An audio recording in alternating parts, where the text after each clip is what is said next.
Hello,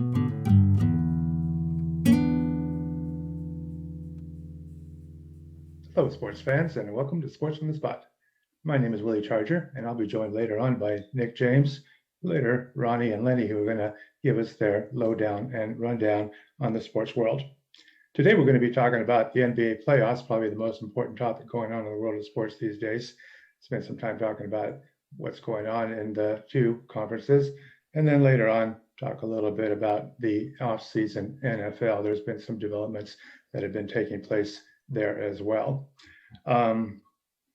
Nick, anything of value to talk about as far as other sports going on this weekend? Well, Willie, I know we're not going to get into too much detail on this later on, but all the rumors with Aaron Rodgers potentially going to the Broncos, I just see a Peyton Manning situation all over again, but maybe with a weaker defense and offensive cast. I hope it doesn't happen as a Chargers fan. If he goes to the Broncos, that's just going to make me not like him, and I'm a pretty big Rodgers fan. Well, that would certainly be a groundbreaking type of a move for the Broncos if they're able to pull something like that off, and certainly it would shake up the AFC Western Division to be sure. All of a sudden, it's not just going to be Mahomes and Herbert as the two quarterbacks to think about in that division. Now you got an Aaron Rodgers. We'll have to keep an eye on what's going on in that situation. We'll have some time to talk more about the NFL world today, later on, but let's turn it over now to Lenny for his lowdown. Take it away, Lenny.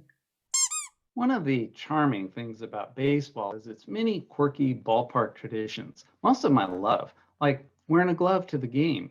Even the last time I did it, a foul tip glanced off my glove and knocked the tooth out of some kid next to me. Not what I intended, of course. I was just trying to make sure I got the ball and not him. Even so, we all got a good laugh. And oh, by the way, I did keep him from getting the ball. Oh, and people booed. Another great tradition.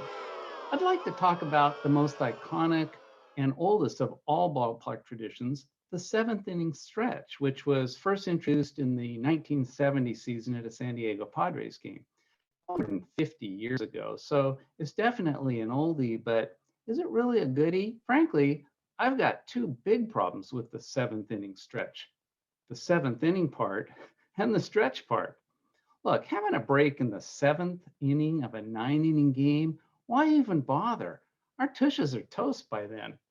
And as for the stretch part, well, stretching is the one thing, almost the only thing that nobody's doing during the seventh inning stretch. What the fans are doing is they're either waiting in line to buy a beer or they're waiting in line to get rid of a beer. And what's with this "Take Me Out to the Ball Game" song? It doesn't even make sense. They're already at the ball game. Look, I'm not advocating calling 3 strikes you're out on the seventh inning stretch, but what I am saying is let's modernize it. First, let's take our intermission at the common sense halfway point. Second, let's get rid of that stupid song. Then let's call this new and improved break what it actually is. So the new tradition can be the fourth and a half inning potty pause. Catchy, right?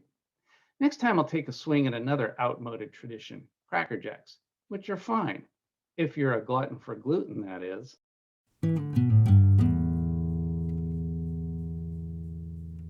Okay, thanks for that, Lenny. Some very interesting and very thought-provoking analysis on your part, as always. I wanted to spend some time talking about the NBA playoffs that are starting to heat up. It looks like in the Western Division, several of the teams are going to be battling to the 6th or 7th game as the Nuggets and the Blazers are locked in a real tight competition, along with, of course, the Clips and the Mavs tied 2 apiece, and the Lakers tied at 2 apiece with the Suns. In the East, the Bucks already wrapped their series up. They sent Miami home packing, and it looks like it's just a matter of time before the Nets, the 76ers, and the Hawks advance. All 3 of those teams up 3-1 in their series. For me, the most important team to talk about are the Lakers, the defending champions who are now facing some adversity. Going on the weekend, things were looking pretty good after they came back and took a 2-1 series lead on the Suns. And unfortunately for the Lakers yesterday, they suffered an injury to their big man, Anthony Davis, who now has to deal with a groin issue, making him unlikely to play in Game 5 tomorrow night. It's going to be very difficult for the Lakers to repeat without their big man, Anthony Davis. I know LeBron James is a great player and he can do a lot, but I don't know if he's going to be able to do it for the Lakers this time around. Of course, the other team in the West who's also made headlines over the weekend were the Los Angeles Clippers. Nick, can you give us an insight on what's going on in the Clippers comeback against Dallas over the weekend?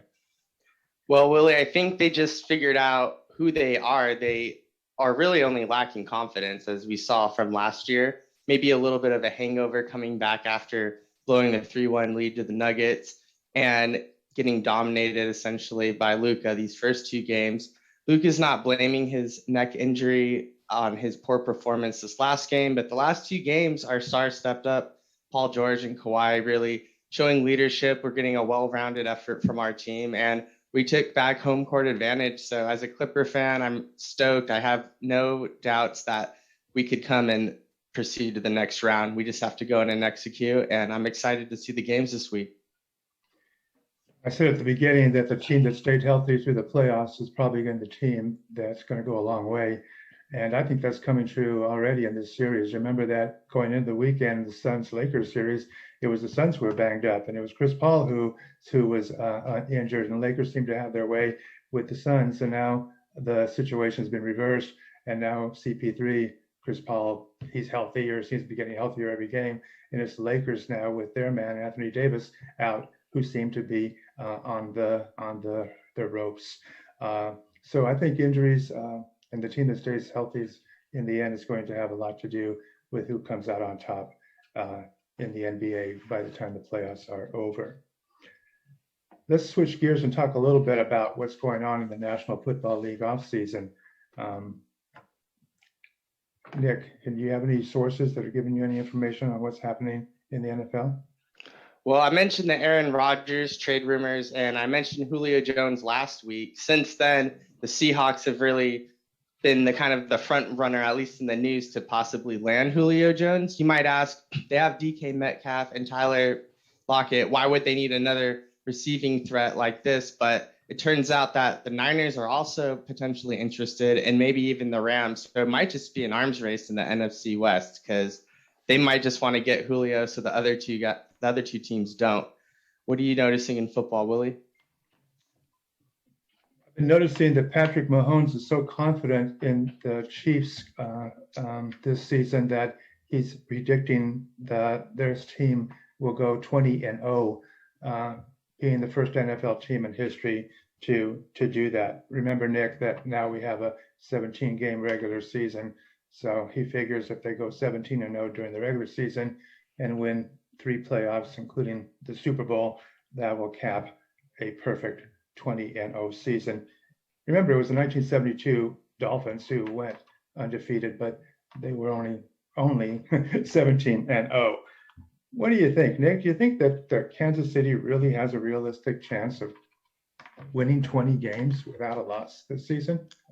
They'd have to stay healthy the whole year, but seeing as how they lost 2 of their better offensive linemen this offseason, yeah, they picked up a couple in the draft and in free agency, and maybe have a shot at landing Todd Gurley, but we saw how getting Le'Veon Bell last year worked out for them. Didn't really make much of an impact. I think Pat Mahomes is just full of himself. I'm sick of watching him. Everyone, he could do anything. He could throw an interception and they'll defend him. And we're just feeding his ego, and now he can come make claims like this. It's just like, just shut up and play. You just lost the Super Bowl embarrassingly after you probably thought you were going to win the next 10 Super Bowls like everyone said. So I think he's just saying it to get people like me riled up, and we'll have to see what the season brings. But I'd watch out for the Chargers this year. We're going to have a high-powered offense, and I'm not predicting 20-0, but I think we can hang with the Chiefs better than they might anticipate.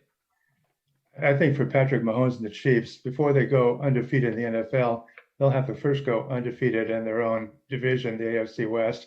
And last year, they lost to the Chargers 23-20 in an early season game, which could have gone the Chargers' way. And of course, the last game of the season, in which the Chiefs really just mailed in, they'd already clinched. The Chargers ended up winning that one in a rout, 38-21.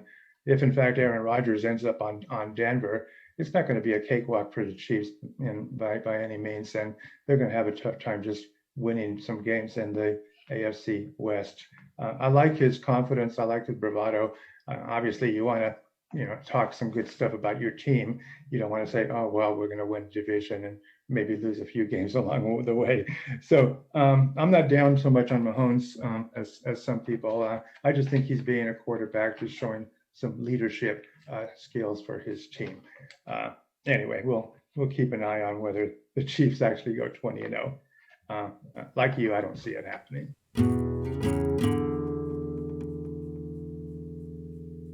Okay, so let's spend some time listening to Ronnie as he gives us his Ronnie rundown. Take it away, Ronnie. What's going on, everybody? How you doing?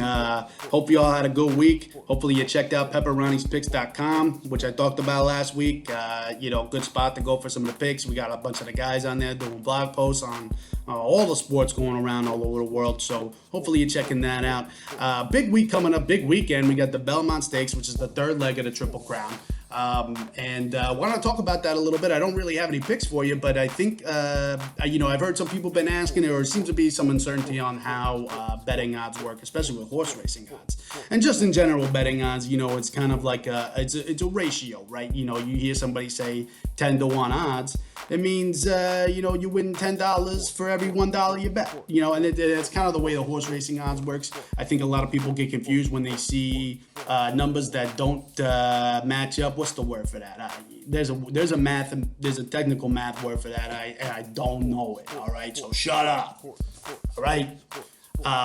When you see the fraction thing, you see like 7-5 or 4-3, it's basically the same thing, $7 for every $5 that you bet, that's really all it means. It's a fraction, right? So you may see just the number 2, that means they have 2-1 odds, and it's $2 for every $1 you bet.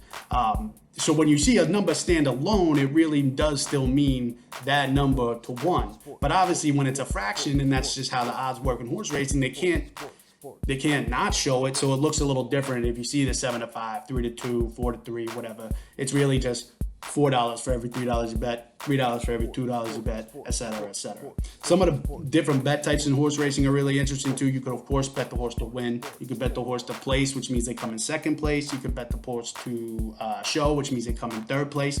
You could bet the horse to do all three. So say the horse wins, he ends up coming in third. You still win a little bit of money. It's honestly not a good bet. You're kind of throwing your money away doing that, but you can do it because you don't really win that much. And you could box the horses. That's a very, very common bet, is doing a box. So you could do, you basically pick 2 horses to come in first and second, whatever the order may be. You could also do an exacta box, basically picking the horse that comes in first, the horse that comes in second. And I mean, it's a long shot, but if you get it right, you win a lot of money, So I mean, and there's so many other bets. You could do trifecta, which is basically the same thing, the top 3. You could do the top 4 in that order or in any order. You can mix and match. You can pick like 5 different ones to come in first, 2 to come in second, 3 to come in third, et cetera, et cetera. It gets kind of crazy, and it's a lot to wrap your head around. But if you do get into it, it's a lot of fun and really exciting. So good luck in the Belmont, and hopefully you can have some fun placing some bets there.